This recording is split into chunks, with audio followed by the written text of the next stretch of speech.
मंदिर मस्जिद घर जगह बांट दिया भगवान को, धरती बांटी सागर बांटो यही बांटो इंसान को।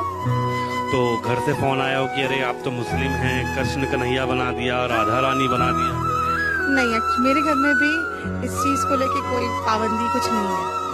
हम सब बड़े खुश होकर हर त्योहार मनाते हैं। कैसा महसूस कर रही है कि कृष्ण कन्हैया बना दिया राधा रानी? आपकी बेटी तो खुद राधा रानी। अच्छा लग रहा है, बहुत अच्छा लग रहा है। हम इस कंट्री का पार्ट है तो हम यहाँ के सारे त्योहार खुशी से मनाते हैं, सबकी रिस्पेक्ट करते हैं।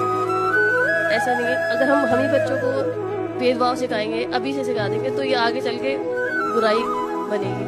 जिसे भी और रिलीजन से नफरत करेंगे, अगर हम ये चीज़ आज ही बो देंगे इनके अंदर। संस्कृति को अभी से शुरुआत बिल्कुल बिल्कुल, सामने बच्चे रहते हैं और भी हर धर्म के बच्चे यहाँ रहते हैं, सब साथ में आपस में खेलते हैं।